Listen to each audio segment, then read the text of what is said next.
So maybe you've started on a keto diet, but you are not seeing the results that you expected.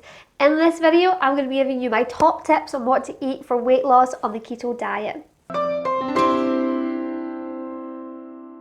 What's up guys, I'm here from Think Natural Health. We are passionate about wellness and we release videos every week, so you should consider subscribing to our channel. But today, let's talk about keto.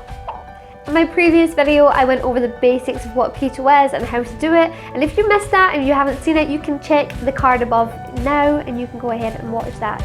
Today, I'm going to be going over the food to eat and what not to eat on keto. Let's go. So the first thing that you want to do is try and find low-carb alternatives to the really common carby foods that we eat, like rice, pastas, breads, biscuits. The most common one would be like cauliflower rice. Everyone's kind of heard of that, but there's actually a lot of different vegetable rices that you can try, and I would really recommend doing some research because some of them have fantastic nutritional profiles.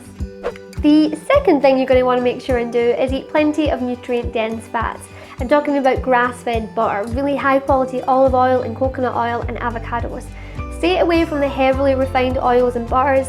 They do not allow your liver to function properly, they clog it all up, and that is bad because that is where the 6 fat-burning hormones are produced.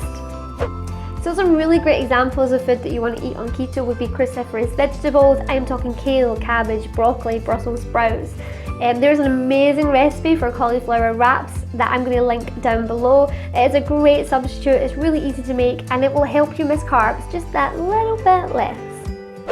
As for the foods not to eat well, the list is quite extensive.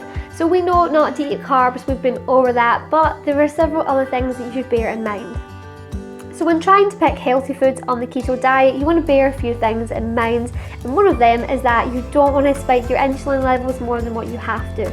Every time you eat, you will spike your insulin levels, but you want to try and maintain that, keep it low, and that's why we also do intermittent fasting, but that's for another video. So foods that you want to try and avoid are starchy foods like potatoes, and very much including sweet potatoes, fruit, yogurt, milk, beans, anything like that.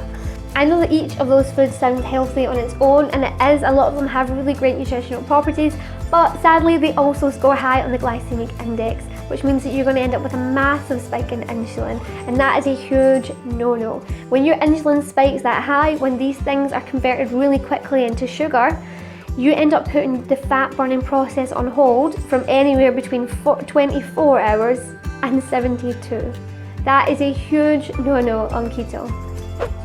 When first starting out on keto, it might seem like your options are limited, and I know it can come across like that, but just with a little bit of research, I tell you right now, you can find a substitute for just about anything.